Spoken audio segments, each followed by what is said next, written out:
Hey guys, we are continuing to surge in the race, and that means the knives are continuing to come out. So we're going to keep debunking the myths as they come up, because I think it's important to be transparent and address criticisms. That's part of what it means. If you can't handle the heat, you stay out of the kitchen.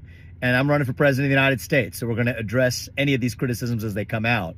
A couple of the favorites from the last couple of days. One is this funny, relatively old, hackneyed one that they're pulling back out, that I somehow made a lot of money off of some failed Alzheimer's drug. Wrong. Actually, you know what is true is I did develop a drug for Alzheimer's disease. And like 99.7% of drugs that have ever been tested for Alzheimer's, thousands of other drugs, mine was one of the many that also didn't work.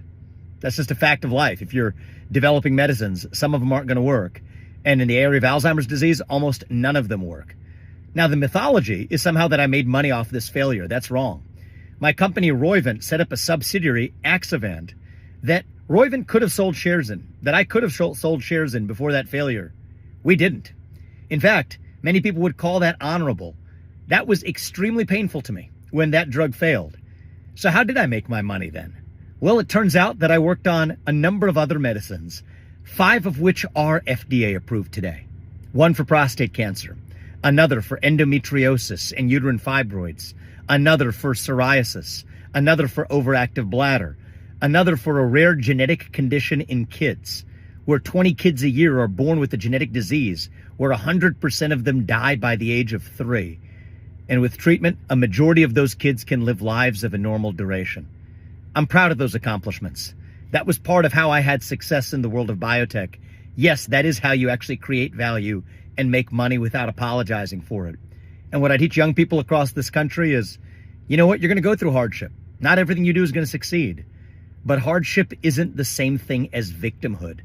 Hardship is what teaches you who you are. That worked for me, and that's what's led me to success, not just with Roivant, which is a nearly $10 billion publicly traded company today, which is the one that I founded and built from scratch, but several other companies like Chapter and like Strive, other successful companies that I've founded since then as well. So I'll be happy to, take my entrepreneurial background and business background toe-to-toe with anybody else. I'm proud to have done that by the age of 38, and it's one of the experiences that'll allow me to succeed as chief executive of this country as the next president. Another lie that I've sort of been humored by floating around is this position that I'm somehow anti-Israel. That's just dead false and reflects the desperation of, frankly, some other candidates who feel like their fundraising might be lagging, and so they need to figure out how to attack me as a way to raise funds. That's what they seem to be doing. The fact of the matter is, our relationship with Israel will be stronger by the end of my first term than it ever has been. Actually, I was just talking about my company. Turns out one of the founding investors in my company was actually an Israeli firm. I've been to Israel many times. I have deep respect for Israel, and I think our friendship with Israel is going to continue to a higher level when I'm the U.S. president, because I'll treat it as a friendship, not as just a transactional client relationship. What does that mean? I'm going to lead Israel diplomatically into Abraham Accords 2.0. In my capacity as U.S. president, that'll be a great diplomatic accomplishment. Get Saudi Arabia, Oman, Qatar, Indonesia into that pact. Further partner with Israel to make sure that Iran never, ever becomes a nuclear powerhouse, never becomes nuclear armed. We got to make sure of that. But I also want to learn from Israel.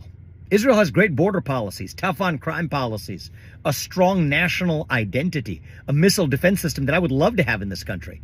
That's what friends do. They make each other strong. They learn from each other. That's what our friendship with Israel is going to look like. I'm going to have a good relationship with Bibi. I'll invite him to the White House in a way that Biden didn't have the courage to do.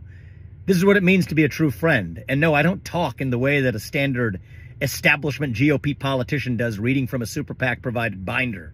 That's not how I roll. I speak authentically, but that's actually going to make for stronger friendships with our allies on the international stage. And more importantly of all, actually make us stronger as a country here at home. In case people forgot, that's actually the job of the U.S. president. So keep them coming. I know the knives are going to bring out some more attacks, and it's all right. We'll keep addressing them, having fun with it. Talk to you.